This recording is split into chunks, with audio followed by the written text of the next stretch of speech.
Welcome, welcome, welcome to Greater Grace Church. It is such a delight to be here with you. I want to first start off with an attitude of gratitude, and I want to first thank a couple of people for inviting me to come here today to be with you in this wonderful aeroponic gardening session that we're going to be sharing.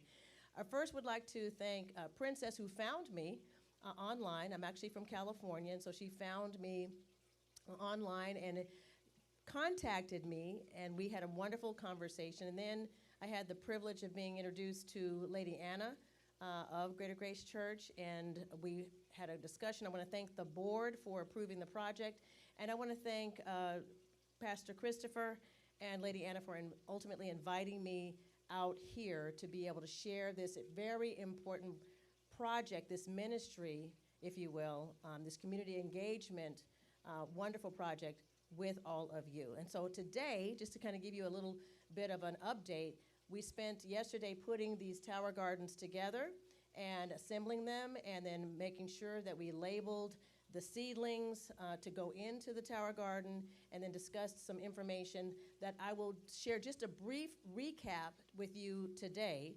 And then we will go into what I think is the most exciting portion, is what we can do with the tower gardens, with the community engagement, the STEM opportunities in terms of educational opportunities for the youth, both inside the church and the congregation, as well as potentially serving the greater community of Valparaiso and Chesterton and the surrounding community. So stick with me, and I think that you will learn today. And so I want to first start off just briefly letting you know a little bit about what tower gardeners say. And so this is just directly from doing a survey of tower gardeners. And what they say is that 86% of the tower gardeners have noticed that when they actually are growing their own produce, they are using less plastic.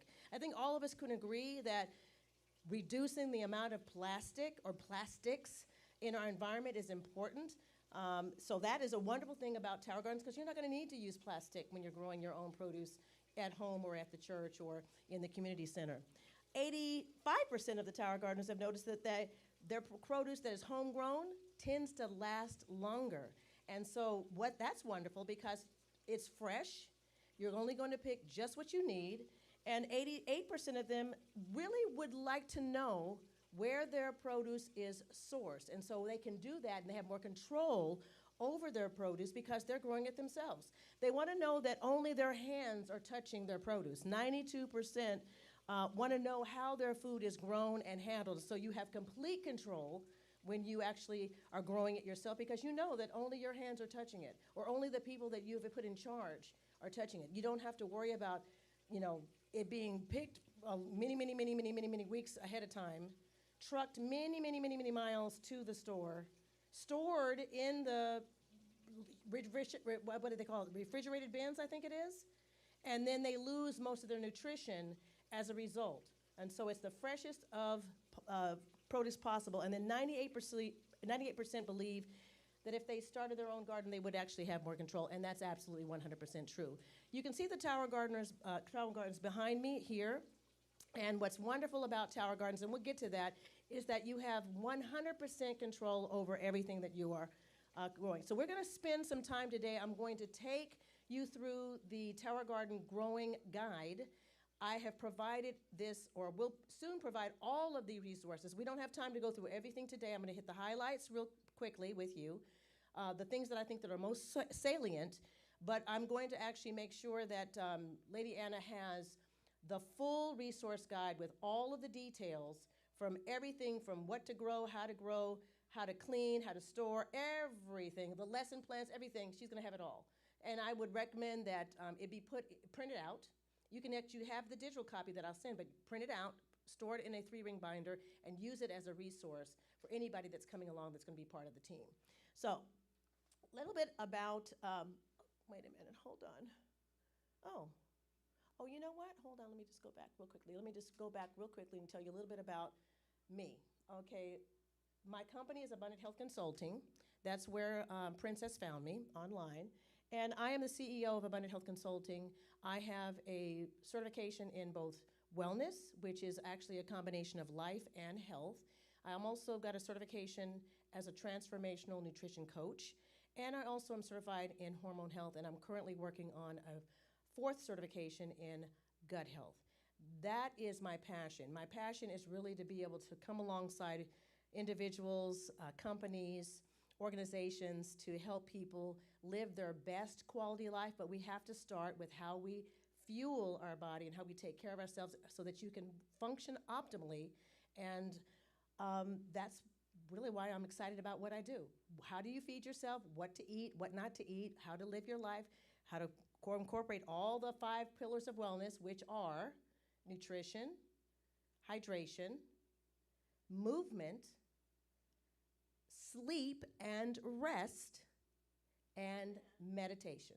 Okay? And if you keep all of those things in balance, then you're going to feel good, your body's going to function, and you're going to be able to produce and be more productive. And so I am also a best-selling author. This is my book, A Stress-Free Life in a Toxic World.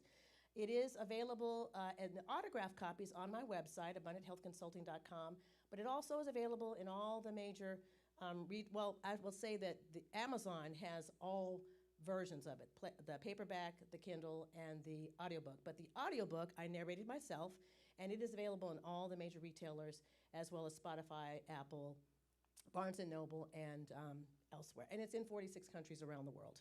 So it's out there. And then I'm also the founder of The Athletic Cycle. The Athletic Cycle is a trademark platform that I do with my wonderful husband of 35 years, who works in the company with me. And this is for athletes, competitive athletes, youth athletes is where our passion is. And for sports organizations, coaches, and in anyone really that wants to achieve optimal performance. What I will tell you really is the secret is that this is not just for athletes. Don't get confused with the title, The Athletic Cycle. Because if you really think about it, students are athletes, people in professional careers are athletes, moms and dads are athletes, anyone that wants to achieve optimal performance, but you must use all 4 of those components. Fuel, how do you nourish your body? Then your productivity and how you perform, whether you're on the sports field, so that's strength and conditioning, that's your games, that's your competitions, your recovery, how do you reduce inflammation, and take care of your body, self-care, okay? And then, of course, your mental game, recharge. What are you looking at? What are you studying? What are you listening to be able to take your brain and your function up? So that's what that's all about. And then we're going to hop in right into the growing guide. So the first thing I want to talk about is the benefits. Growing aeroponically is so different than growing in a soil garden. And some of the things that you're going to love about this is the fact that this grows 30% more yield than a traditional soil garden, 3 times faster growth than a soil garden, and 98% less water than a soil garden. So only 2% of water is used. And so that means that it is 100% sustainable and eco-friendly. You're doing your part to sustain the environment and make sure that it's eco-friendly and that you're lowering your carbon footprint and doing all the things necessary to save the planet, okay? Because, resources are finite. But this completely is a self-contained system that recycles the water and the food minerals, which are nutrients to nourish the roots. And so what you'll find is it's so much more convenient to be able to grow, inside the church, inside an organization. The convenience that I love about it most is that I'm not really digging in the soil, so I'm not having to worry about crouching, kneeling, my back breaking work. I'm not on my knees. Okay, there's no weeding. Okay, so no digging. So it is, I love that part personally, and I think that you will love it too. So, and the other thing that I think that people will find is that it cuts your grocery bill down. With everything going up, with food prices increasing by the day, okay, I think that we can all agree that we're looking for ways to be able to eat healthy, but we want to be able and have a variety and be able to have the most nutritious food possible, but we don't want to break the bank doing it, okay? And so with the Tower Gardens, what you'll find is that you'll actually be able to cut your food budget and it'll pay for itself in 6 to 12 months. And so it really is the gift that keeps on giving is what I like to say. What also is wonderful about the Tower Garden project that Greater Grace Church is doing is that it's providing educational learning opportunities about food.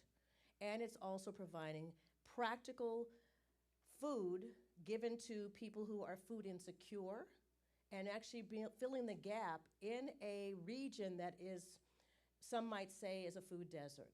There might be too many fast food locations around, convenience store foods that are around. They're not nourishing. And so people have lost contact with real produce, real food, what it tastes like, where it comes from, and actually are willing to be exposed to something that's new, that tastes better. So once you actually taste homegrown, you're never going to want to go back to really store-bought food again. It tastes so much different. Their plants have a scent, and they have an aroma that's just wonderful, and the taste is just unbelievable. So, and also, when you buy organic, I think you probably would agree with me that organic doesn't last very long in the refrigerator if you leave it there and you forget about it, or you don't get to it quick enough. And then that's a waste of money. Nobody wants to waste money. All right, so this food that's grown here is nutrient dense. There's been studies that actually prove that the Tower Garden grown produce, because of the earth minerals that are used for the food to feed the plants, produce a higher quality, more nutrient dense product. And so what you're going to be growing on the Tower Garden is going to be even more nutrient dense than even if you were to buy organic in the store. Okay, so fun fact, but I think you'll love that. All right, and it's colorful, it's tastier, and it's going to also, because you're exposing young minds to a new technology, new tastes, we're going to metabolically program their taste buds to explore new foods, try something different, actually cultivate a different palate, so that their body will actually, the biochemical reactions will actually cause them to change their desires. Okay, we have seen that happen. When we introduce young minds and young people to foods that they know, and they will eat more of what they grow themselves. All right, so we talked about the sustainability. We talked less pesticides. That's another thing. Even when you are growing organic produce, organic farmers have a list of approvable pesticides that they can use. Now, it must be pesticides that can be broken down with sunlight and natural. It cannot have any kind of animal runoff, or it can't have anything that's chemical that's going to be, that can't be broken down naturally. So there's a list that they can use, but when you are growing it yourself, you know exactly what you are using, and so we recommend non-GMO, non-toxic insecticidal soaps that are naturally things that will repel pests, but is safe for humans. And we've already had that discussion, and we did that a little bit yesterday in terms of the class that we taught yesterday. So, and also, there's only so much land. Okay, so 90% less land is used when you're growing vertically. You're only using 10% of real estate. So you can grow, you only need 3 feet of space. It allows you to grow a lot of food in a tiny space. So this is ideal for churches, for schools and classrooms, for people who live in apartments or condos or townhouses and they don't have any land, or if you've run out of land and you want to be able to do something a little bit more sustainable, this is the way to go. So, all right, so let's see, we covered all the bases there, and now I want to go and move to I'm not going to spend a lot of time on this because we've already talked about this yesterday, but I did want to just hit a couple of highlights. You want to make sure that you have adequate light. Okay, so traditional gardening rules are different for outdoors versus indoors. So outdoors, you're going to need at least 6 to 8 hours of good quality sun, okay? Indoors, you need 14 to 18 hours of sunlight, which is simulated on the LED green lights, grow lights. But we think the sweet spot is 16 hours. And that's what we taught yesterday. And that's what the programming of the timers is 16 hours. And so depending upon what the church wants to do to make sure that it grows well, over the all night long, and then cuts off in the morning before church services, that's how we've set up the timer for it to be. I think what we talked about was, let me think, coming on at 2 o'clock in the afternoon, and then cutting off at like 10 o'clock or 6 in the morning, so that it would be off and not interrupting the church service that begins approximately 9 o'clock, about 10 o'clock. Okay, so that's going to be perfect. And then there will be someone that able to do some of the maintenance beforehand or after church services. So it makes it convenient for the church. But you can do whatever you want. That's what the beauty of the timer. It's a 24-hour timer. You can do whatever you want. And by the way, the other thing that I love about the Tower Garden and that you'll love is it self-waters. How many times have you had a garden and you've forgotten to water and like your plants die or they wilt or something happens? Not a problem, because this is going to take care of the watering for you. You just have to make sure that you have enough water in there, okay, and your plant nutrients. And we'll talk about that a little bit later. Okay, and some of the things that are the easiest things to grow would be the leafy greens, which we have here, and the herbs. That's the best way to get started.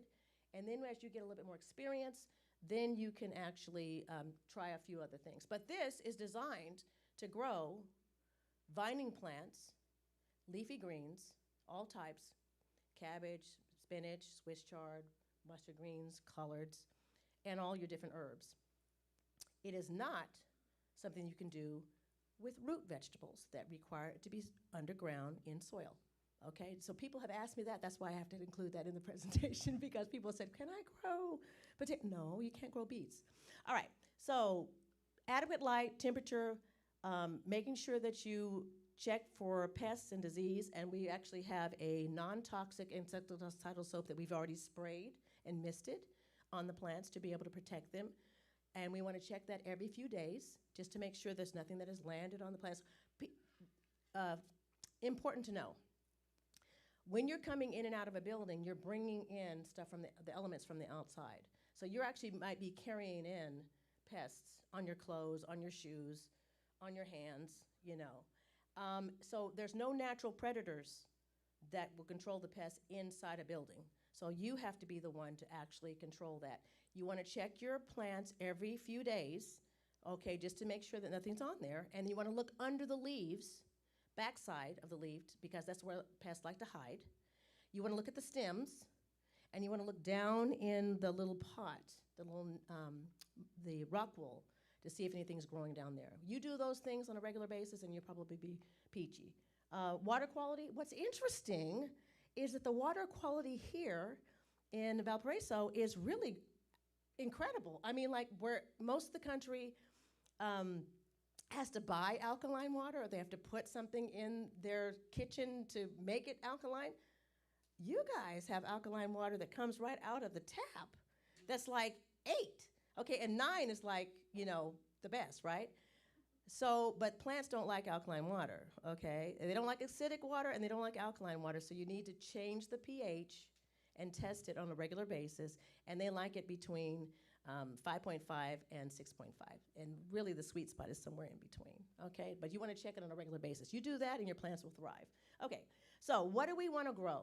So what we have here is a list of, ideally, what's indoor that you want to grow, and then we have the outdoor, and we have then what you can grow in both. So I'm just going to hit real quickly. You've got what you're growing is on this list up here. You've got what you have in your towers now is arugula, basil. You have pak choy. You don't have any cabbage right now. You have chives, cilantro. You have collards, dill, kale. You have many different gourmet lettuces growing. Okay. You have mustard and parsley and sage and sorrel and Swiss chard and thyme. And I think I already said mustard greens. So there's some extra things on there that will be a great little list that Lady Anna and her team can look at and say, we've got a few open spots on the tower that you can say, oh, well, let me check and see, about that. Maybe I'll add that in, to the rotation. And then, of course, if you decide that you ever want to take the lights off and take it outside in the spring and the summer, you can explore growing outdoor plants. And the outdoor things that you can possibly grow with with the cage that you put on it, you can grow vining plants like tomatoes and pumpkins and melons and things, cucumbers and all kinds, eggplants and stuff like that. But they require a lot of sun, and they require pollination, and they require a cage to hold up the vines. Okay? All right, so let's move on. All right, so how to grow strong, healthy seedlings? Well, the benefit, okay, so this is where I tell you about the difference between the seedlings, which is your instant garden that you can order from a certified seedling provider, and actually starting from seed. So the Tower Gardens come with everything that you need to get started. A germination kit, that's like a little tray. It has the rock wool, which is the growing medium. It's got the vermiculite, which actually holds moisture in, and it also comes with several packets of seeds. Okay, a couple things about seeds. You want to make sure that your seeds are fresh. So if you ever are buying seeds, you want to make sure that seeds, that you know the seed company, and that they're providing you non-GMO seeds that are fresh. Old seeds don't germinate. Okay, so that's a problem. The seeds that you have in your Tower Garden kit that are shipped to you that are included are fresh, okay? But I recommend that if you're not going to be growing from seed anytime soon, I would say put them in the refrigerator and keep them cool and have them remain fresh for a longer period of time. So, in talking to my client, I asked her, what do you want to do? Do you want to get started right away with an instant garden?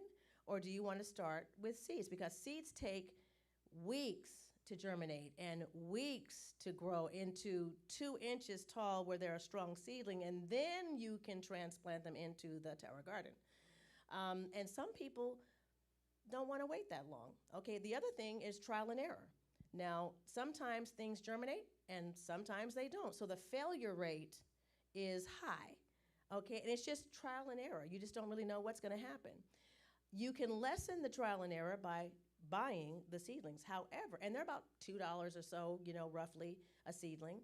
Now, the benefit of seeds is that you get a lot of seeds in a seed packet, which costs about $2 or change, okay? So you can potentially produce a lot of different seedlings, but then you've got to factor in the failure rate, okay? So you have to factor in, okay, for every block of rock wool that I'm going to put seeds in, I've got to put in 4 to 6 seeds and then hope that I get a seedling that will germinate out of that. So it just depends on, do you have a lot of patience? Do you want to have an extended period of time? Do you want to use this as a science project for kids that you want to teach them about that? Or do you want to be able to see and get up and running quickly? So but the beautiful thing is you've got both options available to you, and you don't have to decide which one that you want to do. You can decide that you can do both. You can start with an instant garden, and then you can also start with some seeds, okay, and then be able to do both at the same time. Okay, so, and then the seedling provider that I provided is somebody that's local that will absolutely provide you with quality seedlings that are strong, that are mostly disease-free, because nothing's perfect, right? And then you'll be able to actually get started and going. Okay, so now let's keep going. The best herbs to grow in a Tower Garden are herbs that Lady Anna and her team have decided they want to put in the Tower Garden. So you've got basil, chives, cilantro, and dill. What's not in there right now is lavender, which is a great herb to use. Or you can make lavender tea. You can actually make, lotions and scented stuff. You can even use it with candles. You can actually use it for they can make all kinds of things with lavender. It's very, very soothing to the senses. And it's also a good pest control, by the way. Okay, certain pests don't like lavender, believe it or not. So you can actually put that in your house in different areas. I use essential oils, and so sometimes I'll just use cotton balls, and I put a few drops of essential oil on it, and then I just stick it in the corners, and it just kind of repels little critters. Okay, chamomile. Chamomile is a wonderful tea. that you can use, okay? And that grows very easy in the tower garden. And there's so many more, but I just want to hit a couple of highlights with you. And then now the leafy greens. So the best thing about how some general guidelines here, how and when to harvest. I want to spend just a little bit of time on how you're going to harvest some of your greens. So you can either choose to harvest the whole plant. So for example, if you have a head of lettuce, you can either choose to and we have these on clips, okay, to make it easier for you to lift up and lift the plant out. It makes it so much easier to harvest. So if you want to lift it up, look at the base, and with a sharp knife, I prefer shears, gardening shears, that are well, maintained gardening shears. Cut it right at the base, and you can take the whole head off and eat the whole head, okay? Or you can choose to just take a couple of leaves, and you start out the outer leaves and then work in. Okay, now if you choose to go as soon as the leafy green is starting to sprout, or starting to grow, I should say, and you start going into the inner leaves, then it's not going to produce as much of a, so if you do it the other way and you start outward and work in, think of a rose bush and pruning a rose bush. What happens when you prune a rose bush? It produces more growth. It encourages the plant to actually produce more. And that's the same concept with your tower garden. Okay, now, I think that is what let's see here. Yeah, harvesting the key point that I want to make sure that you're aware of is that you want to harvest often, okay? That produces more of a production of all your plants. It also discourages pests from hiding behind a really bushy tower garden. You don't want your tower garden to end up looking like a jungle, because when it looks like a jungle, then what happens is pests will get in there and they will hide. And if you let pests get in there and hide, they will proliferate. They will grow like crazy. They will go crazy up in there. You want to see a little bit of white, just a little bit of white.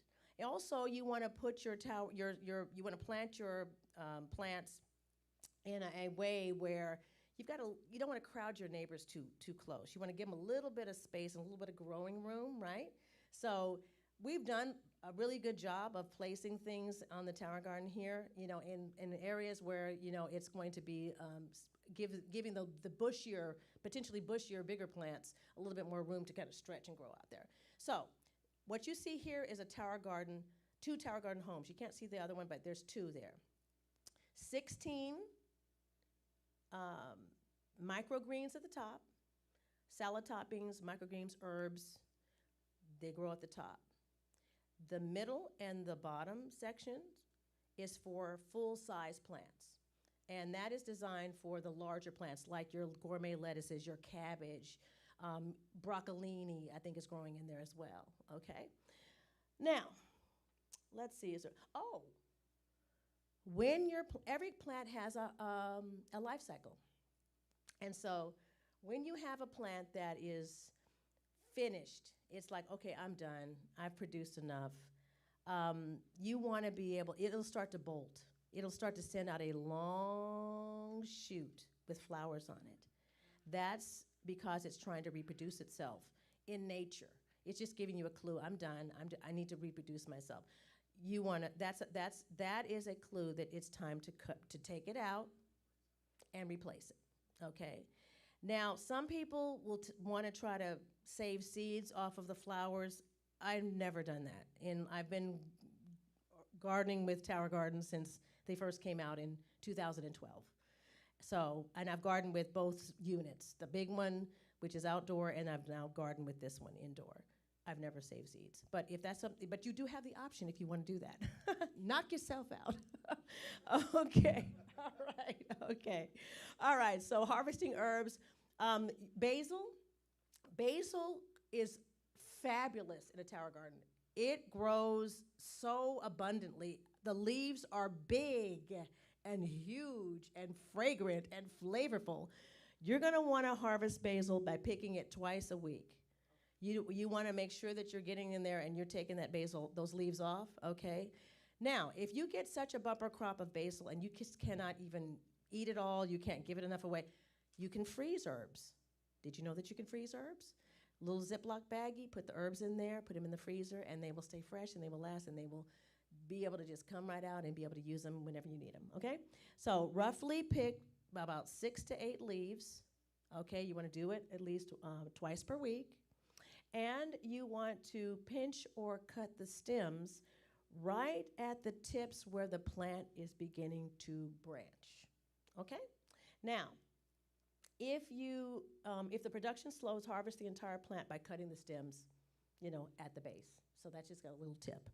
Now let's look at dill. You can harvest dill frequently to encourage it to get bushy. You only want to harvest about 1/3 of the plant at a time, all right? And then when that plant begins to bolt, take it out, okay, replace it. Chives, your onions, your green onions and your chives, you want to wait until they grow about 6 inches tall, okay, so in length. Don't want to harvest too soon. So when they're about 6 inches long and they're strong, that's when you want to start to harvest. And you want to I always suggest either using a sterilized knife that's really sharp, but like I said before, I really think that kitchen shears or gardening shears that you only use for your plants should be the thing that you use, okay? And then just keep them, once you've used them, rinse them off, dry them, lock them back up, and store them, put them aside. Only use them for your plant and for your gardening, okay? Let's see. And then you have cilantro growing, and you want to snip the cilantro at the bottommost part of the leaves, at the base, only 1/3 of a plant at a time. You can save those seeds if you choose. They're known in the store as coriander, and that's used in a lot of spicy dishes, if that's the thing that you want to do. You can, cilantro leaves lose most of their flavor when they're dried, so it's best if you eat those fresh, okay? And then if you're cooking, you want to add them, I would say add them at the last part so that you can keep the color and the freshness. And then you have parsley. It may take up to 90 days for parsley to really come out and really be full, but let me tell you something, parsley grows it may take a long time, but once it comes out, it's like proliferating. It's like it just takes over, okay? So patience is a virtue. And it's delicious. It smells so good. And there's so many different varieties of parsley. The flat, the curly, the Italian, it's amazing. Okay, so that's that. And then, so a little bit about arugula. Okay, so arugula is one of the easiest plants to grow. And that's why I love my gardeners to actually make sure that they have arugula in there. And it also tastes so incredibly good. You always want to put it on the top, okay? And then, of course, it can be grown indoor or outdoor, and you're going to be harvesting in about 4 weeks. It grows really, really fast. Okay, the thing that I love about arugula is that it's full of fiber and antioxidants. It's a very, very rich and robust herb. It's so good for the body. It actually has got glucosinolates, which are able to reduce the risk of lung, prostate, breast, and pancreatic cancer in studies. So it's a wonderful thing. If you're not a fan of arugula, you need to become a fan. And it's also high in zinc and calcium. Okay, it actually has more zinc and calcium than kale, believe it or not. Okay, and so there's a couple of varieties as you can see there. I'm not sure which one we have in the Tower Garden, but that would be something that you might want to ask your seedling provider about the different varieties so that you can explore. Okay, baby greens. Baby greens are wonderful. I love baby greens because they have all different colors that you can mix. I would highly recommend that you mix the different reds along with the greens to be able to give you some more flavor. They are easy to grow as well, and they grow fast, about 2 to 3 weeks, and you're going to be harvesting. So you've already got a jump on the seedlings here, so you're going to be picking the baby greens pretty soon. So it's going to be really fun to be able to add all those different varieties into the salad. and they're nutrient dense as well. I think it's important for people to add, when you think about your plate, if you are an omnivore, that means you eat everything. One of the things that I would recommend is that you think about when you're looking at your plate, that half of your plate is filled with leafy greens and vegetables. All the colors of the rainbow. Every single plant has a purpose. So the good Lord put red, green, orange, yellow, purple, black, blue. Eat the rainbow, okay? And then make sure that you have enough fiber in your body. If you have enough fiber in your body and you eat a plant-rich diet that's got plants, vegetables, nuts, seeds, legumes, beans, other pulses, you're going to be able to provide your gut, your microbiome, okay, to be the healthiest. If your microbiome and your gut health is strong, then it actually is the center. Studies are now showing that the microbiome and your gut health is everything. And it actually improves your immune system. And it also improves your brain function.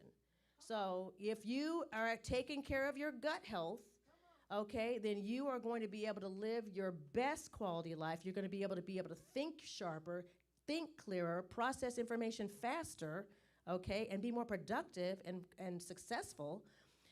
But if your gut health sucks and it's not good, and you can tell if you have any kind of digestion issues, if you have any kind of elimination problems, if you're constipated, you shouldn't be straining. You should be going every day, at least a couple times a day, maybe even, okay? And people don't like to talk about it, but I'm a certified wellness coach, and I talk to people about their poop. You can tell a lot from poop. And the consistency. You can tell about how long the transit time, okay? It needs whether it's hard or smooth. I mean, so there's a lot that goes into it. So all I'm saying is eat your plants, okay? And eat a lot of plants, okay? And you'll be okay. That's all I'm saying. Okay, basil. Basil, I love basil. I think we might have Italian basil in here. In the Tower Garden, but I think there's Thai basil, there's purple basil, there's sweet basil. I mean, there's just so many wonderful things about basil, and it's so fragrant and so delicious, and it's easy to grow, very easy. Now, it's going to take a bit longer, okay, about 5 to 6 weeks before to harvest, but like I said, when it grows crazy. I have grown some of the largest leaves of basil that I think that I've never seen anything like it in the store, okay? All right, but trust me, you're going to love it. So anyway, I love basil. All right, chives, we talked about chives being easy to grow, 2 to 3 weeks. So they'll actually kind of grow pretty quickly. The various varieties. Cilantro, that also is very easy to grow, 5 to 6. Am I going back? No, okay, now I'm going good. Okay, mustard greens. Oh. Yes, we do. We have mustard greens. And then there's another variety called mustard green frill, which is kind of a frilly topping that grows on the top. It's not like your typical mustard green, which is kind of like the collard green, like the turnip green. It's got a spicy flavor to it that's really good. I mean, so see if you can find green mustard frill, okay, to add to your salads, because it just a little bit it's wonderful. But it grows. I would put something like that because it will fill out. The mustard frill goes on the top, but the mustard green will go in the middle or the bottom of your tower garden. Okay, let's see. Okay, moving on. Okay, spinach. I'm just going to be perfectly honest with you. I've had challenges with growing spinach in the tower garden. It just hasn't worked for me. And I don't know whether it's just they're being finicky or whether it's me or whether the temperature is not right. One of the things I will say is that plants are smarter than you think. And so if you're trying to grow certain things out of season and the temperature's not right, plant's going to be smart and say, I'm not growing. This is not the time for me to be doing that. I'm not going to grow. I'm not going to. So I don't know whether it's me trying to do it in the wrong season or whether it's just difficult. I think that spinach likes cooler weathers and cooler. Lettuces and lettuce, cabbage, leafy greens, they tend to like cooler temperatures anyway, just so you know. Um, so when you try to grow them in hot temperature, they will wilt. They will require more water. Okay, and so it's just not easy to grow. But if you keep the temperature, moderate and cooler, you're probably going to have success. But spinach, listen, if you can grow spinach, you need to let a sister know, okay? Because I haven't had a good experience with it. So I just buy my organic spinach in the store. I mean, I just cut my losses and just do that. But all the other stuff, we're doing it, okay? All right, so Swiss chard. Swiss chard is one of my favorite things to grow. And rainbow chard and bright lights are my favorites because I like all the colors. The yellow, the red, the orange, the purple. Okay, let's go. All right, so challenges, troubleshooting, some of the challenges. Okay, so I'm going to hit this really, really quickly, but the details are going to be in the guide that you can actually, if you find that you know where to go to actually look to see if there's something going on. Okay, so water leaks. You should not have any water leaks, but if you do have water leaks, it might be that your floor is not level or that you need to be level, okay? So it's rare though, okay? But that just could be the first thing that you're gonna look for, okay? And you probably won't have a problem because this is on wheels, okay? And I think that most foundations, we have a general contractor in the building, okay? And, I don't know how often it is that you have floors that are not level, but it can happen. All right. What happens if the pump suddenly stops working? Well, you're going to want to, there's instructions to look to see, is there something that's gotten stuck in the pump? Have the roots grown down too long and they've gotten into the pump? So you're going to want to it tells you exactly what to do. I'm not going to take the time right now to go through all the steps, but it will tell you what to do. But you want to just check the pump, check the roots, regular maintenance of making sure that you clip the roots so they don't grow down like Rumpelstiltskin, like all the way, because they will continue to grow. They will grow and grow. It's like Rapunzel, so you just thick, okay, like ropes. Okay, so just keep them clipped, all right? Regular maintenance. All right, pH drifts off. Well, you're gonna wanna check your pH on a regular basis. Anytime you're topping off the water, check your pH. Anytime you're adding plants, check your pH. You're going to check your pH every few days just to make sure that everything is staying in the right zone, okay? And you should not have a problem. If your plants start to look scraggly or they get yellow tips or something, that's a sign your pH is off. Algae growth. Algae is natural, it's harmless, and it can possibly grow on your rock. Well, no biggie. Don't worry about that. And then, of course, we talked a little bit about pests and how to prevent those with the insecticidal soap that I've already recommended for you. Okay, but check your plants regularly and you should not have a problem. All right, maintaining and cleaning your tower garden. Daily check your plants for any discolored leaves or pests. Check your water level every day. Keep your nutrient solution in your reservoir and that the pump stays completely submerged at all times. And then add your nutrients to water every time you fill your reservoir tank. You got to make sure that the food is constantly being added in there, okay? And there's instructions that I've given you. Weekly, you're going to prune your larger plants so they grow faster. Your baby greens, your lettuces, your herbs, you're not growing tomatoes right now, but if you do, okay? You're going to check your pH weekly after refilling the reservoir, and you're going to keep the roots away from the pump. Monthly, you're going to look at your shower cap and just make sure there's nothing that's blocking it, okay? And you're going to actually make sure that you clean the pump by unplugging it and pulling it out and making sure that all the ports and everything are accessible, okay? And then semi-annually, at least twice a year, you're going to want to dismantle your tower garden completely, clean it with cleaning vinegar or white vinegar or Castile soap or ivory liquid is fine. Just don't use anything harsh chemicals like Dawn. I like Dr. Bronner's Castile soap. That's what we typically use in our home for everything.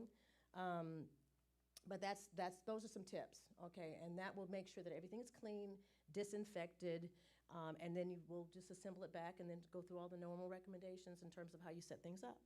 All right, this is your maintenance log.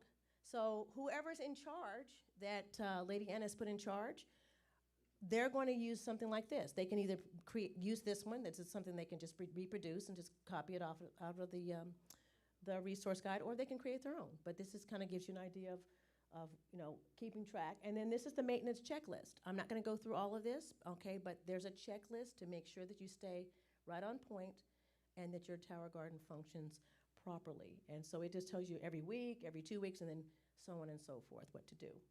All right.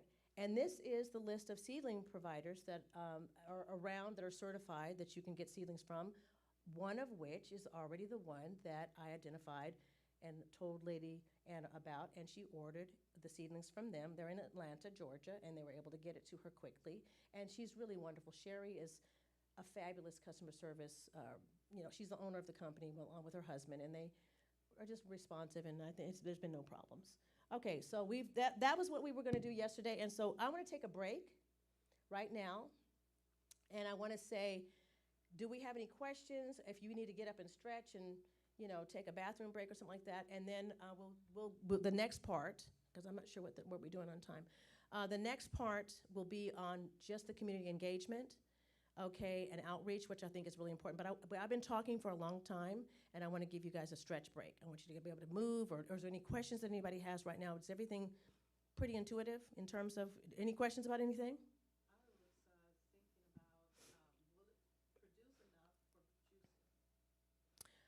Okay. Ooh. I would probably say, okay, so when you're juicing, you probably need about 5 pounds of produce to juice. This is not going to be your juicing. You're going to need more towers to be if you want to do that. Or just, for juicing is a very low yield endeavor.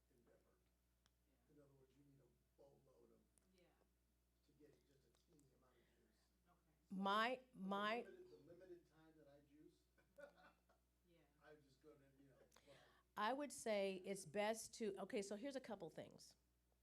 And I would have to have a longer conversation with you, and we can certainly do that, and I would be happy to do that with you. But I always encourage my clients to eat the full plant. Excuse me. Excuse me, let me get some water. Yeah, oops, I'm gonna get some water. Eat the full, here's the reason why. Eat the full plant because then you have the opportunity to have the fiber in it. The fiber is what's going to keep you full. Excuse me, hold on.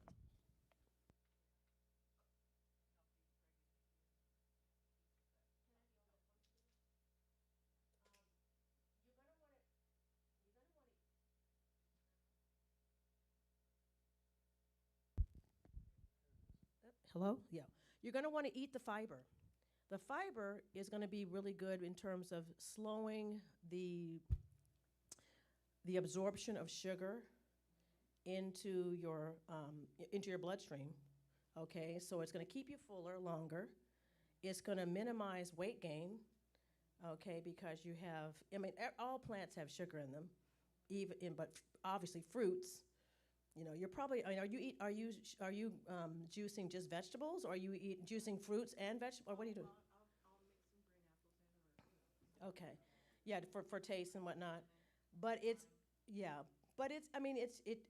it's more cost effective, probably for your time. Okay, to just buy the organic and juice it. But you're going to have 5 pounds of produce to get like maybe 6 ounces of juice. So you could, in the same concept, is eat a couple of cups of leafy greens and get all of the nutrients, all of the fiber, and the body will absorb it all 100%, and then you won't have any blood sugar changes. And of course, you can eat a salad, okay, and have all of the, the wonderful fiber where it would take you, pounds and pounds. Excuse me. Say what now? Oh, okay, so one of the other things that I didn't mention to you about the Tower Garden is that it has this wonderful spa-like sound, okay, that it's very tranquil, and it's like a fountain that actually produces. Okay, so let's take a few minutes. Can we come back in about 5 minutes? Okay, and then we'll keep it moving and go on. And so, I can make sure that everybody's got a little stretch. I don't want you to fall asleep on me, okay? So we'll come.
Okay.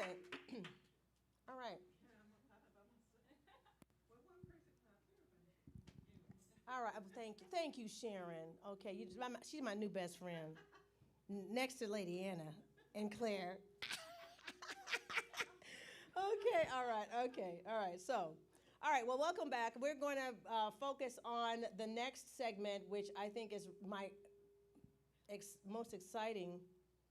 I'm hearing feedback. Anyway, and this is about community outreach and engagement. And I'm just so incredibly excited about this portion of the program because I think that this is where the magic is really going to come alive in terms of what you're creating here with Greater Grace Church. I am so excited to be a part of seeing what this is going to begin to do. And I will say that the opportunities are infinite. Okay, so let's get into it and talk about the curriculum. So the Green Bronx Machine is an award-winning curriculum that was developed by an award-winning teacher in the Bronx, New York.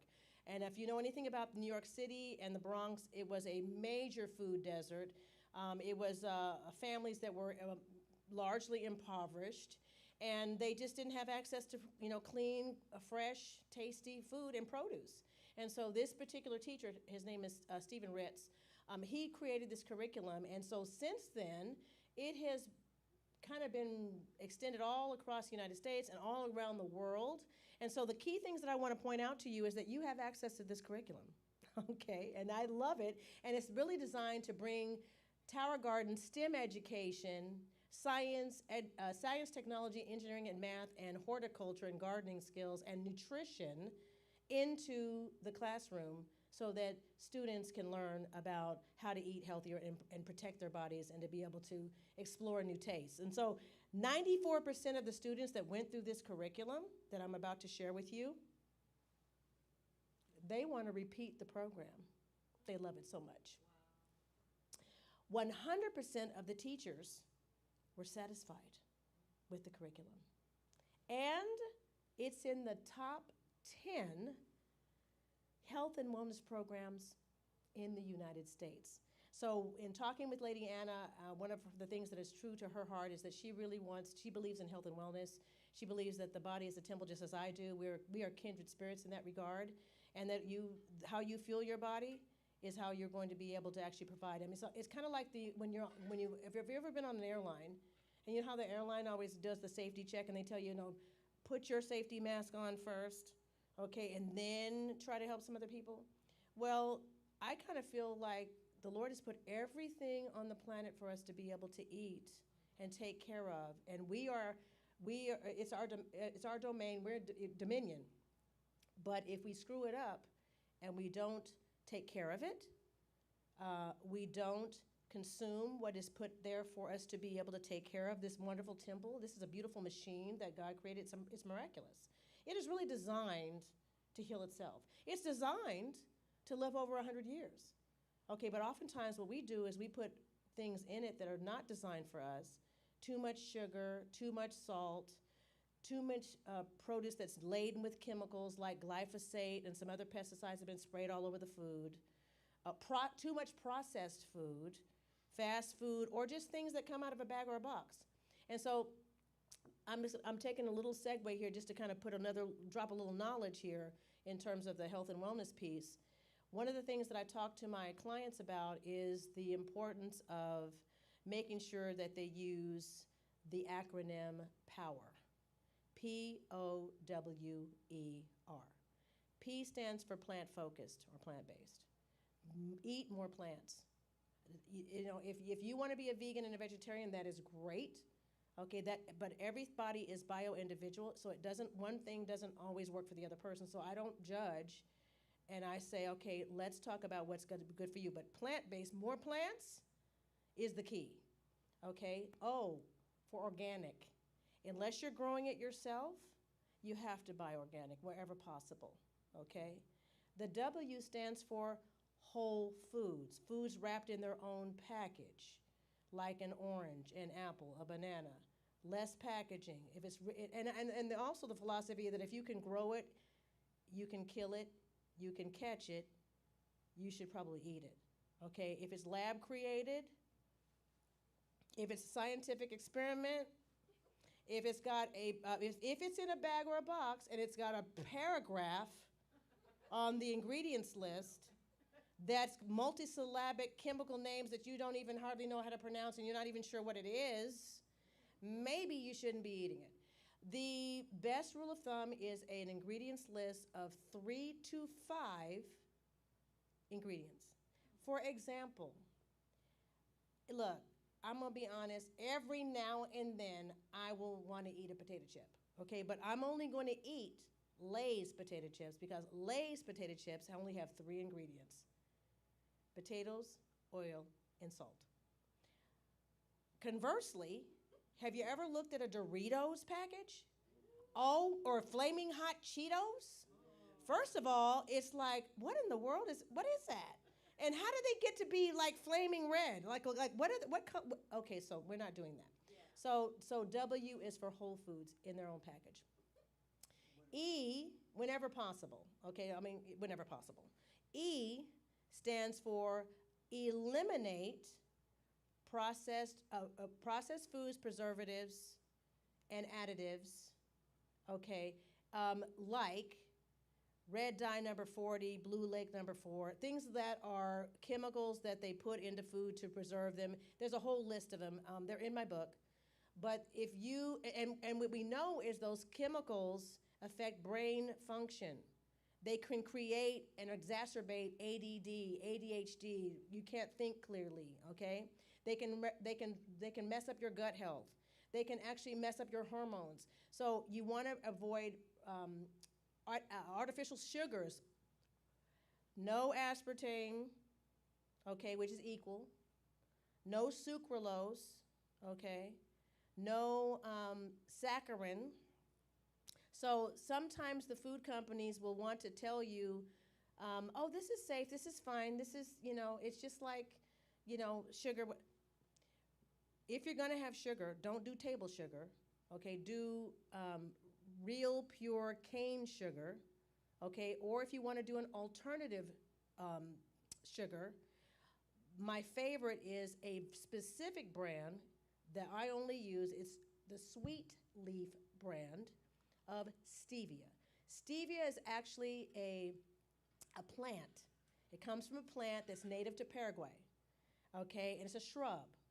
And the thing that I love about stevia is that it's safe for diabetics, it's safe for people that want to eat sugar-free, okay? But it has no glycemic index, so it doesn't change your glycemic numbers, your sugar numbers at all. It's no carbs, no calories, but it tastes delicious. And it actually tastes even a little, like 2 times sweeter than sugar, so a little bit goes a long way, but it absolutely does not harm your gut health or anything like that. It doesn't harm your hormones or anything like that. So just a little tip. And then the R is reduce processed foods. So sometimes you cannot get away from a bag or a box, but you can reduce it significantly. All right, was that helpful? Yeah. POWER? Yeah. Okay, all right, great. So let's move on, okay, and talk about all the resources to be able to create a STEM program, okay, for the church, okay, and to bring in the community, to actually involve the students within the church, the youth in the church, but also extend it possibly to the environment in your community outside of the church, your surrounding community, and invite the public in, okay, through a STEM program is available because I'm going to give you all the resources to help you get started and to then be able to continue through. So the teacher checklist is the way to get started. First, you're going to want to print out all the resources that I already mentioned to you that I'm going to send to you digitally. And you're going to be able to figure out, okay, really the first question is, what do you want your tower to be able to do? Like, how do you want it to work? What would you like to be able to produce with this particular project? And then develop a plan. What do you want to grow? We already have that in the Tower Garden. We already know what we're growing, so we're already a step ahead with that. So it's a question of like, how do I want to actually engage my youth? We've already talked a little bit about that. We already got Nadia and Gabriel here, okay, that I've been able to even talk to them a little bit about different aspects of the Tower Garden. So I'm excited to be able to check in with Lady Anna and be able to find out exactly how you guys are doing with it, Okay, so far, I'm so excited about that part. Okay, and then you can tell your friends. And then you can bring your friends and you can get your friends involved. So that's how it grows. Okay, and so then we decide who's going to be in charge of weekly maintenance. I think I heard a little birdie tell me that it might be Sister Claire that's going to be doing that. I don't know. She might have just volunteered herself. I think, okay, I see her clapping back. Okay, so she's doing it. Okay.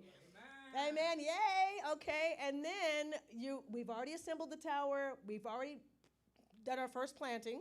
Okay. Now you're going to plan for your first harvest. I've already given you tips earlier about what's going to harvest next. What I would recommend that you do is start a log right now and actually take pictures, okay, and journal. If you're involved in social media, you might even want to share this on social media about take some pictures of your tower garden, take some video of your tower garden with the students or with the staff, and then chart to see how it's growing. Okay, week after a couple days, week after week, month after month, okay, and show the progress, and maybe combine your videos and do a time lapse so you can see from the very, very beginning when they're only 2 inches tall to when they're fully grown. That's exciting. That's exciting. All right, and then after you plant your first seeds, which we have here, you're going to start your maintenance checks, which we already talked about. Here are some training notes for the project manager to be able to make sure that they go through. I'm not going to go through all of that. That's a lot of detail, but it's all there in case you actually have questions about what you need to do. So it's all, you're supported 100%, and you've got all the information available to you to be able to use as a reference. Okay, why am I so excited and enthusiastic about tower gardens versus traditional gardening? Well, it's a healthier, easier, and smarter way to grow, okay? We've talked a little bit about the fact that it grows so much faster and then you get so much bigger yield and it's so much more eco-friendly. I think all of those things are wonderful, but the thing that I also love about it is you have 0 food miles that you're traveling. You literally are from tower to table. You're literally gonna just go and clip just what you need at any given time, okay, and the plant is going to continue to produce until it's done with its life cycle. So you are not wasting a thing, okay, and it's so convenient. Imagine not having to get dressed, get in your car, drive, park, go into the grocery store, wait in line, pick your stuff, pay, so less gas, less time, and 0 waste, okay? So less wear and tear on your car and all that stuff. But time is important. You can do other things with the time that you save doing that, right? Okay, all right, so we already talked about the fact that this is nutrient dense. So your body is gonna thrive with this. It is going to be, you're gonna notice the difference. I don't know what your body is going to do. I don't know how your body is going to respond, but I'm telling you, when you put good quality fuel, analogy. If you purchased and invested in a luxury vehicle, a very expensive, I don't know, Lamborghini, Maserati, Corvette, whatever, something really expensive, would you put bad fuel in it? Or would you put the high octane stuff in it? Okay? You wouldn't put crappy fuel in it. No. Okay. Would you never put oil in it or change the oil in it? Would you put crappy oil in it? No. Would you never put any water in it? Okay? No. You would put water in it, right? Because what would happen if you didn't do any of those things? What would happen? What would happen? You would destroy the engine, and then you would expect it to run, but it won't run. It would stop on you. It could literally stop dead in the street at the time, and then you'd blow it up. So the question would be, why would you not do that to your body? Put the good stuff in. Hydrate on a regular basis. And then, of course, make sure that you put quality oils in. So when I remembered earlier, I talked about your body is a temple and it's a machine that needs to run properly. Okay, so everything that, so the antioxidants, plants. Plants are the only thing on the planet that have antioxidants in them.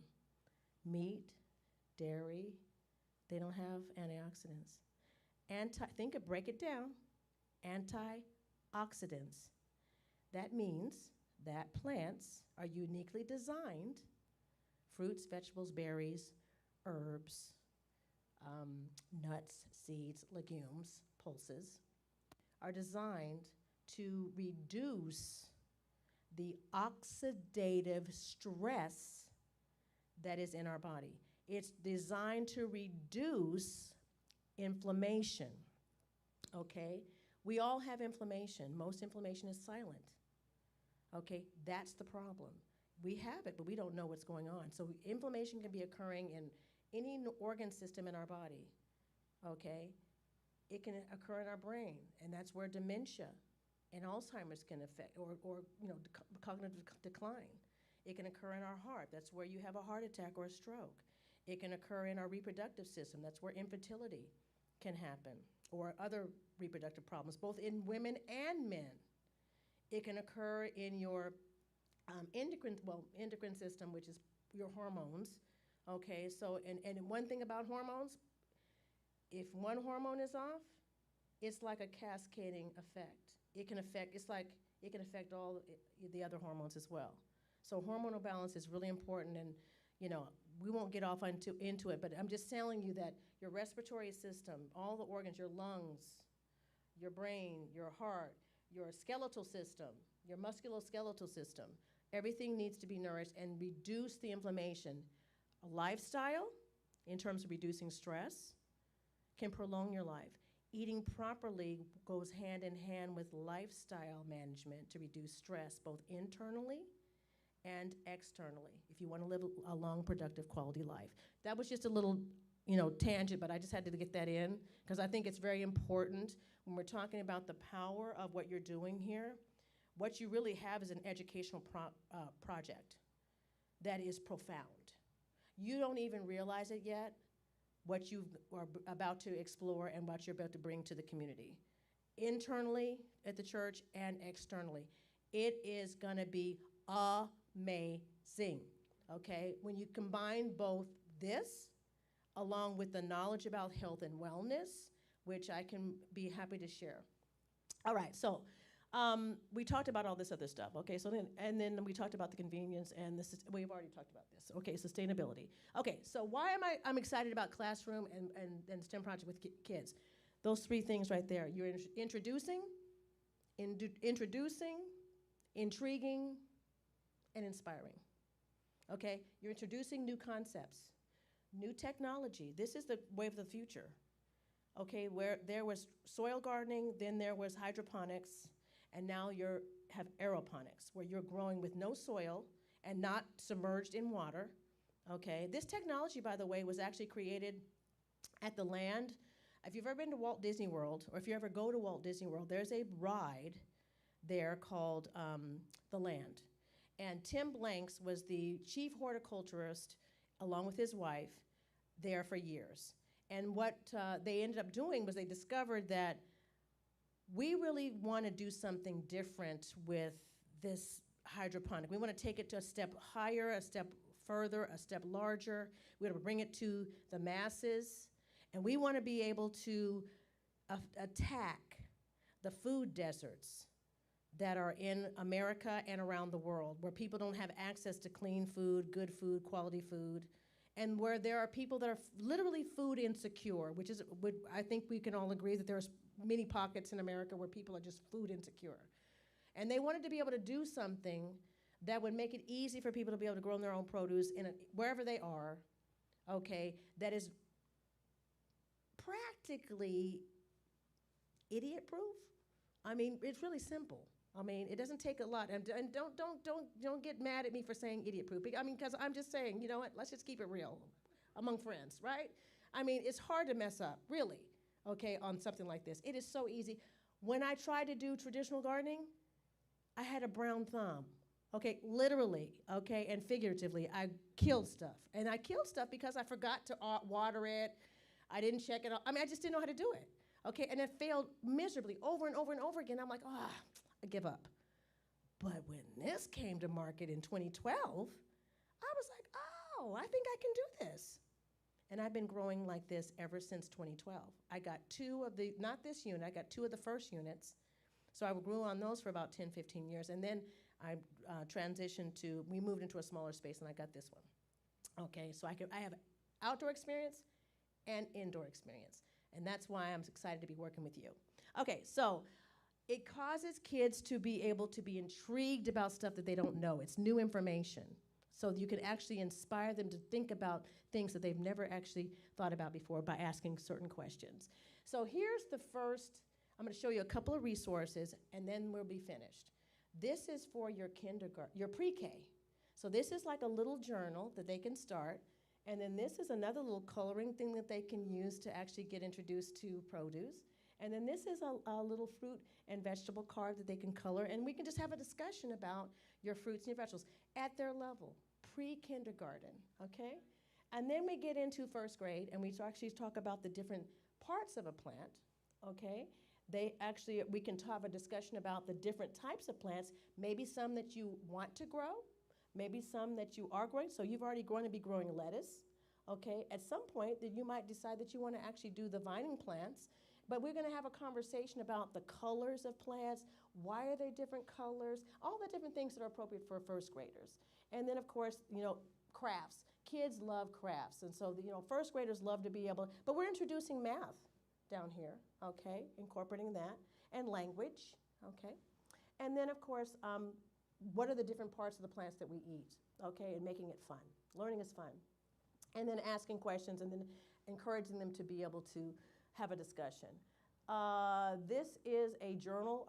They're going to be looking at the observations of the plant and actually recording what they see, in terms of the growing process. Is it wide? Is it narrow? Is it smooth?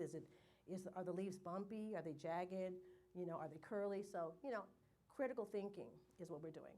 And then from seed to table. This is our second grade and up curriculum, starting out with learning about roots and root systems. Now, I'm only showing you the cover page of the lesson, but the thing that I want you to know is that this is actually very thorough. These are all Common Core approved, National Science approved. So the curriculum is already something that teachers would recognize and approve. And so you can feel very comfortable including it in your curriculum here at the church and inviting the community to come in. And you might even want to think about partnering with schools or educators that in the community, because they would probably be all over this, okay? All right, we're going to go into STEMs next, talking about the STEM system and what the STEMs are required to do to be able to support the plant. And then we're going to get into pollination, okay, and why that is important for certain fruiting plants that require pollination, okay? Now we're going to do, the next segment up is 5 and up, grade 5 and up. And grade 5 and up, it gets a little bit more complex, but age appropriate. And we're going to talk about leaves, okay? All the different types of leaves and what to look for in all the different areas of leaf support. And then fertilization, okay, which is a very important aspect to be able to grow plants, especially those that are fruiting plants. They need fertilization, unless they're, well, no, all plants need fertilization. Okay, then we have the 7th grade and up, where we get a little bit more complex, okay, and a little bit more critical thinking required. And this is all about conducting plant research. And they will be encouraged to do plant research and then write about their research and create reports and then be able to present them out to their fellow students and the body. All right, and then mineral nutrition. Again, what is it that the plants need to be able to be successful? What are the pigments in plants? If you notice that we have all different types of pigments in our fruit and vegetables. Purple, red, blue, black, green, yellow. Okay, how does that happen? How does that happen in the plant? How does that produce? They're going to learn that, okay? And then, of course, my favorite part is flavors and phytochemicals. Okay, the thing that makes plants important in our diet is the micronutrients and the phytochemicals. And I'll talk a little bit more about that later, but you cannot get them in dairy or meat or fish or poultry of any kind. They just don't have it. It's only in plants. And that's why it's so important to have a diet rich in plant nutrition, quality plant nutrition. Most people are missing phytonutrients and micronutrients in their diet. They are, what do I want to say? They are deficient. And so a lot of mineral deficiencies and micronutrient deficiencies happen because people are not eating enough plants every day, and they're not eating the variety of plants every day and all the colors of the rainbow, because every single color has a medicinal quality associated with it. And that's why a hack that I have, that I make sure of is, and I haven't been able to really do it that much when I'm traveling, but when I'm at home, I'm always making sure that I eat berries. In my refrigerator, I always have raspberries, blueberries, blackberries, okay, strawberries, okay, and I make sure that I get them. So one of the things, the easiest way that I do it is I make a antioxidant-rich smoothie, and so I start with a vegan. And I can share with you information about that later. But there's a vegan protein mix that I use, and we make our own plant milk. We have a machine that we at home that we make. It saves us money, so we make our own almond milk and our own cashew milk. Okay, and we mix it with, or you can mix it with water. But I also make sure that I put 2 cups of power greens. My power greens, 2 cups in my smoothie every day. I'm always putting in Swiss chard, kale, and spinach, organic. 2 cups go in. But I will add raw cacao powder. Okay, Navita's Natural is my favorite. Okay, it's the best one. I will add in spices, because spices, we don't have time to talk about spices today, but quarter teaspoon of turmeric powder, organic. Everything's organic, by the way. Turmeric. Okay, which is curcumin, which is also the other name. But turmeric powder, a quarter teaspoon of ginger powder, a quarter teaspoon of, what's the other one? Cinnamon. These are all antioxidant reducing factors in the spices. Okay, and then raw honey. So I actually have found, when I was traveling in Philadelphia earlier last year, I found a beekeeper. Okay, and I met the father.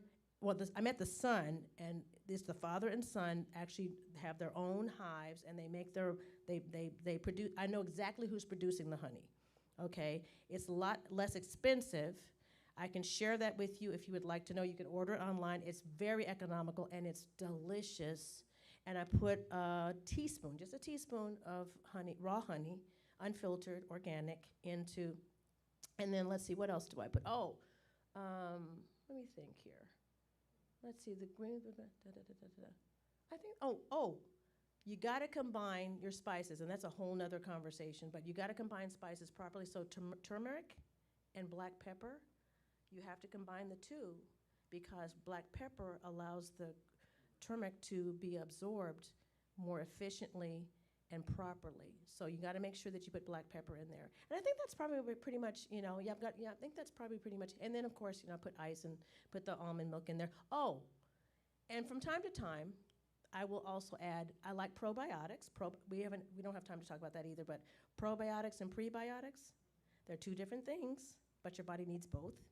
Okay, and the probiotics, I personally like kefir. Okay, it's a fermented milk. But if you don't like milk or dairy, then you can probably get soy kefir, and you might be able to get coconut kefir. Okay, but fermented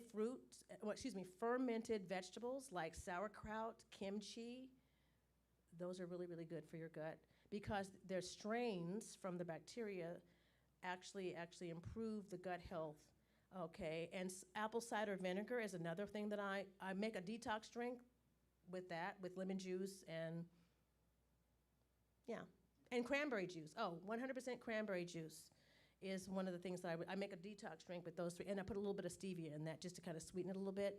But the medicinal qualities, that's in my book. Medicinal qualities of apple cider vinegar, phenomenal. And you can mix apple cider vinegar and water. Don't drink apple cider vinegar straight because it's bad for your teeth. It can erode your enamel. We don't do that. But you can mix that. So I'm just, I'm adding a few little things in there because I'm thinking of them as I'm talking. So I hope this is valuable. Is it valuable? Okay. All right, so I got a little bit off the tangent, but see, I get excited about this stuff, and then I just think about all the stuff that I know, and I want to just like love on you a little bit. So I want to share and love on you, so I hope you don't mind. Okay, so this is one of the science journal pages that the older students can use to be able to practice their writing skills, their critical thinking skills. They can actually be able to utilize what they're learning and being able to document. And anytime you can bring all the senses together, I think it's really important. And it gives them an opportunity to express. Okay, and anytime you have an opportunity to do that, I've created award-winning youth development leadership programs in my community in the past 30 years. And so one of the things I always wanted to make sure that I provided the students, high school, I started with 9th through 12th grade, and then I went down a little bit younger to 7th and 8th grade because I wanted to catch them younger, is the ability to be able to have platform skills, to be able to think critically, be able to express yourself, and then be able to get up in front of your audience and be able to share, okay? And so this is one way to be able to do that through their sketching and observation. This is a math, solving math word problems. So again, critically thinking about math. I think, Gabriel, I have a feeling that you would just kill this. I think you would. I think you have that kind of brain, okay? And then, of course, we've already talked about that. And then blogging. If there's students that like to do any kind of journalistic type of thing, they wanted to actually create a blog about what they're learning, that this is a way for them to be able to do that with some prompts. The best thing ever about a Tower Garden is it brings people together. It is a family bonding experience that the whole family can actually enjoy. Everybody in the family can, and of course, everybody in the community, okay, can actually enjoy this. And so it brings people together in the best way, because think about it. When you think about celebrations, it's around food, isn't it? It's about creating memories. What better way to be able to do that? And of course, the other thing I love is that you introduce food to young people at a younger age, and you help open up their palate. You open up their imagination. You open up their experience. You cultivate a whole new way of healthy living. If we can start them out young, actually, it's never too late to start eating healthy and being healthy, okay? I tell people, look, you can start where you are right now. I'm going to meet you where you're at, and if we can just make a few little tweaks, a few little changes, it's amazing what your body will feel like and what it will do. Okay, Rome wasn't built in a day, so we're going to just go ahead and take a few things. This is the first step, okay, to miracles with your Tower Gardens here, okay? It's going to be amazing to see where you guys go from here. I can't even imagine it. So I'm excited about that. I would like to take, if I may, just a couple of minutes just kind of give you an overview of what else, because you only know me through this. But you don't really know the scope of what Abundant Health Consulting can provide. And so I want to just take a few minutes just to kind of share with you that I do lifestyle coaching, and I provide that on a one-to-one basis. And I eventually will probably expand to groups. But I do speaking, so stuff like this. I do speak to groups and audiences. My first foray into publishing was my book, A Stress-Free Life in a Toxic World. And then I've also narrated the audiobook. I'll tell you a little about that in a minute. And then we also are affiliated with a first-in-class, world-renowned nutritional company that actually produces and provides whole food-based produce that happens to be 21st century functional food in a capsule or a soft chewable or in a superfood mix that you can mix with water, and I'll share some information with you about that, because I know how difficult it is to eat 30 different fruits and vegetables every single day, consistently, okay? And so this is an easy way for me to be able to tell my clients and show my clients and provide a resource for my clients to be able to do that consistently. And so one of the things that my husband and I Exactly. Our athlete, I'll tell you that in a minute. But the thing that is important is when you're thinking about nutrition and you're thinking about being consistent and you're thinking about what am I going to put in my body that might be a supplement or something for me to supplement. Of course, I want you to eat your fruits and vegetables and your berries and everything, but I know that most people are not eating 30 of a wide variety every day. Because first of all, you can't get it. Second of all, it's too expensive. Third of all, it's too messy to try to deal with all of that, okay? Because what are you going to have to do, like cut it all up and prepare? Nobody's going to do it. So you're not going to be consistent, okay? So the thing that I've said is that if you're thinking about anything, make sure that it's portable. So we brought our portable capsules with us, okay? Make sure, so it has to pass, or make sure it passes all the tests. So portable, affordable, okay, simple, safe, and sustainable. If it meets all those check marks, if it can hit all those things, then it's probably something that will be good for you, along with the fact that it's got science behind it. And the one that we chose, when we looked at the landscape, we've been consuming it for 20 years. But I just make sure that I tell people, look, I don't ever recommend anything to my clients that I don't use myself, that I've done myself. I've done my research. Okay, and if you go to abundanthealthconsulting.com and you actually want to request the resource that I have there, that's 22 questions to ask about supplements. That's in my book, but I'm giving the resource free on my website, abundanthealthconsulting.com, where you can ask it and I can send it to you. Okay, so let me talk to you a little bit about what that supplement is, or what that whole food nutrition is, and then I want to talk with you about the fact that we recommend that to our athletes. What I showed you before, the athletic cycle, we work with our athletes that are competitive athletes from high school all the way up, coaches, sports organizations, anybody that's into fitness and competition. They know how important it is. It can make the difference between medaling or not medaling. It can make the difference between championships or not. It can make the difference between having a long career or not. But I say the same things are important for everyday people. We all want to be able to perform properly and live long, okay, and look young and age gracefully. So why, if it's good enough for the athletes and it's good enough for the military, well, then it's good enough for us, right? So this is the supplement that I recommend. Juice Plus is a whole food supplement that is 10 fruits, 10 berries, and 10 vegetables, okay? And it's all grown from non-GMO seed on small family farms in rich soil, irrigated with clean water. And, can I get a picture? Pictures of this. Pictures with the phone. Pictures of this. Yeah, okay. So that you have the ability to be able to consume it in capsules or chewables. I have some favors that I'm going to be passing out to all of you as a gift, just because you came and you showed up, and I want to be able to be thanking you, where you can actually, I brought some chewables that you can actually try and taste it yourself, okay? My gift to you, okay? And then if you have questions, you can reach out to me, okay? All right? So it's just an easy way of being able to do that. The omegas are the fatty acids. You need oils. Remember we talked about the oil in the car? Well, the body needs oils to be able to keep the system, the joints lubricated. Okay, you need to be able to, so this is a unique omega blend of 5 different omegas. Omega-3, omega-5, omega-6, omega-7, and omega-9. All have different medicinal qualities available they're responsible for. But what makes this one unique is it's 100% vegan. So most of the fish oils on the market actually,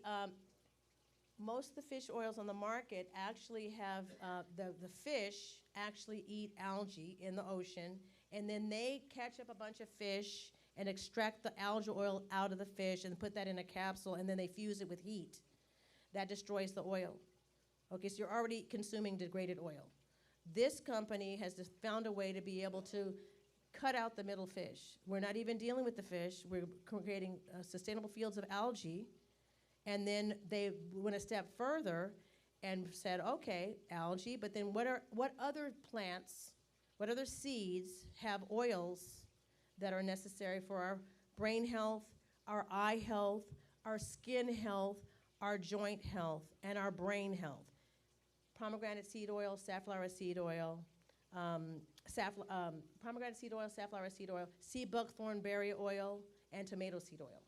All of them have additional medicinal qualities that they put into this 100% vegan capsule, and then they did a step further. It's all vegetarian, not gelatin capsules that are used for this, and they put a nitrogen bubble inside to make sure that the oil stays fresh, because oils are fragile. And it's all cold pressed, no heat, okay? And then, of course, you can drink it. So if you don't want to swallow it, you don't want to chew it, okay, in terms of the 10 fruits and vegetables and berries, then the 30 different ones, you can actually put this delicious fruit punch mix into water, shake it up, and drink it on the go. Okay, as many times as you want. It really is, and it's mixed with stevia, so it's sugar-free. Okay, so you can get your 30 fruits and vegetables in a capsule, or the soft chewables, or in the superfood mix. And then, of course, my favorite, and I travel with this whenever I do it every day, but this is the complete. They call it complete because it's a meal replacement. And the meal replacement is 100% vegan, low glycemic, non-dairy, high protein, 13 grams of plant-based protein, and 8 grams of soluble and insoluble fiber. So fiber is your friend. It keeps everything moving properly, and it keeps you satiated. And it's delicious in chocolate and vanilla. And then this is one of the newest products, and this is Luminate. Luminate is actually a brain productivity product. And someone earlier was talking to, I think it was Lola. Sister Lola was talking about mushrooms, okay, and lion's mane. Okay, so this has lion's mane and Alpinia galanga and rhodiola and sage. And so it's a wonderful combination of nootropics and adaptogens. When you combine nootropics and adaptogens, they reduce the oxidative stress in your body, and they increase the energy level mildly, because there's a little bit of caffeine in that as well, from coffee berry, which is the actual whole berry of the coffee plant, okay? Not too much to make you jittery or anything like that, but just enough to elevate you on a smooth elevation, no crash, and mental alertness. So what I find whenever I have a task that I really need to be focused on, okay, and I need to bring it in, okay, I'll take a stick, and I'll, mix it in water, and this has got a nice mango flavor too. It's delicious, and it gives me what I need to just like zero in and focus and give me the attention that I need. I don't do this all the time. I don't do it every day, but it's just a way for me to be able to have a productivity drink. Okay. If you are I'm going to give you some information, but if you are interested, if you're going to look online, Alesia. Alesia, that's my first name, Alesia, Alesia.juice plus, all one word, JUICEPLUS.com. That's my store, okay, and I would love and appreciate to be able to support you, because if you go on juiceplus.com, just general, the company will just link you to whoever. You don't even know who your person's going to be. So if you think you're interested, reach out to me, and we will be able to. Okay, and then I want to say thank you. Oh, repeat. It is Alesia, ALESIA, .juice plus, JUICE, juice plus, PLUS, juice plus together.com, Alesia.juiceplus.com. Okay, AbundantHealthConsulting.com is my website where you can get a lot of information about other things. And so what I want to do right now is I want to say thank you. I want to say thank you for your attention. Thank you for being here. Thank you for gifting me with the opportunity to be able to serve you, to be able to help you get started with this wonderful project, to be able to continue to mentor and lead you and love on you. I appreciate you being here. And before I close, I just have a few things that I want to be able to gift you. So if I can have my Vanna White over here, my trusty assistant, my husband of 35 years, my helpmate, okay, would you grab, oh, careful, I don't want to get, yeah. I made some little favors to give out. Okay, and so I'm sure there's people that wanted to be here that could not be here. So what I'm going to do is I'm just going to gift. I made 15. So I'm just going to give. I want you to pass out one to each person that's here. But then I'm going to give you the bag to give to other people that maybe couldn't make it today. And so that what that has is the sample of the soft chewables, both the fruit and the vegetable and the berry.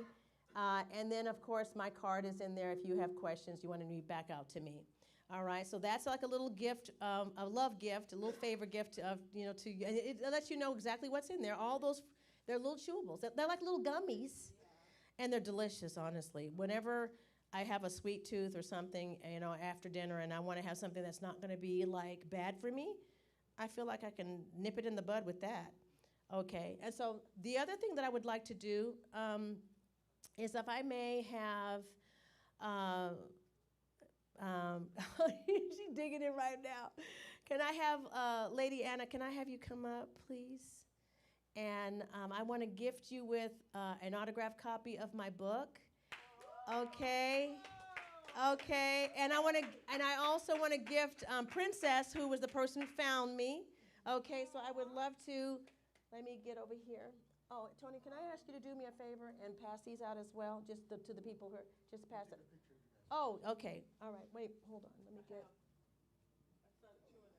It's okay. Hold on. Let me get. You're good. Okay, so so this is a picture of the book, and this is the book, and I've already autographed it for you. Thank you. Okay, to gift it to you. Thank you. And so I just hope you enjoy it. I am. Okay, and so this is just a little token of my appreciation. Thank you. To thank you how much I really appreciate you and Oh, all that we you're really doing do. here, Yeah. and I think this is the beginning of a long and fruitful I'm sure. relationship. So I think that I think this is gonna be really something you're gonna love.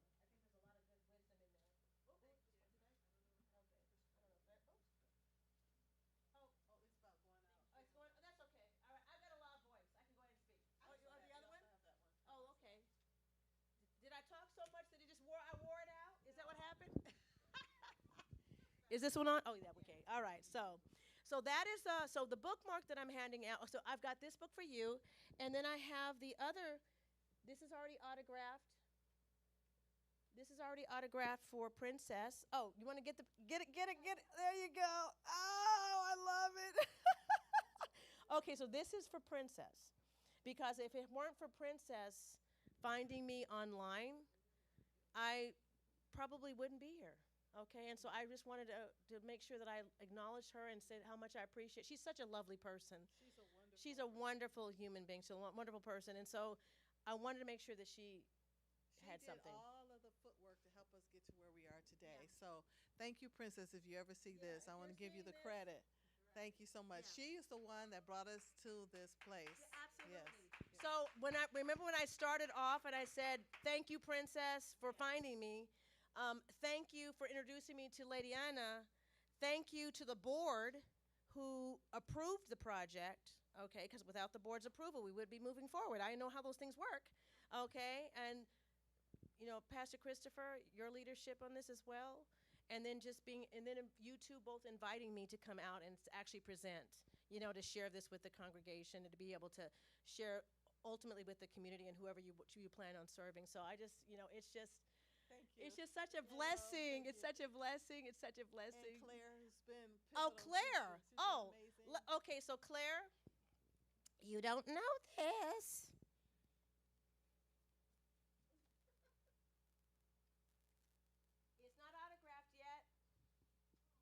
But I have a gift for you, because we would not be doing this if it weren't for you. I mean, seriously, you have been, you were there like From day one. From day one, and yesterday. Long day. Yeah. Okay, so Everything. I hope that you are a reader, because I hope that you like to read. Yeah. Okay. All right. But also the bookmarks that I passed out to all of you, it does have the QR code for anybody else that you want to share that wants an autograph copy. They can go to the website. But if they don't want to do that, they just want to go to Amazon. I mean, I don't know who buys it from Amazon, but it's there. Okay. But the audiobook is a free gift The QR code has got a 30-minute free chapter gift of 30 minutes for you to listen to, Oh, wow. as absolutely as my gift if you are the kind of person that likes to listen. So that's what the other backside of the audiobook, is. So, Claire, this is for you. I have one more book. I have, did you say something? I have one more book, and I'm like, how do what? I did, this is Claire's. So I'm like, do I do a raffle or what do I do? I don't, how do I do this? What do I do? Lady Anna, you want to help a sister out? What do I do? Or do you have somebody that you? Yeah, they say, we can give it to one of the board members. Okay, We can figure out which okay, one to give it to. okay. So I'm gonna let that be your assignment. How about that? Okay. Okay. All right. Okay. There we go. Okay. So, okay. There you go. So I'm gonna. Oh, I know the first donor. The The person first- who gave money. Oh yes. Lola Davis. Oh, Lola. I met Lola. Davis. Okay. She was the first donor. Okay. So you know what? I can autograph. I'll autograph both. I'll autograph yours and I'll autograph it to Lola, and then you'll present it to to Lola. Okay. All right. Well, that's it, ladies and gentlemen. It's a wrap. I hope this was fruitful. I hope that you learned something. I hope that this will make a difference in your life. Thank you, thank you, thank you. And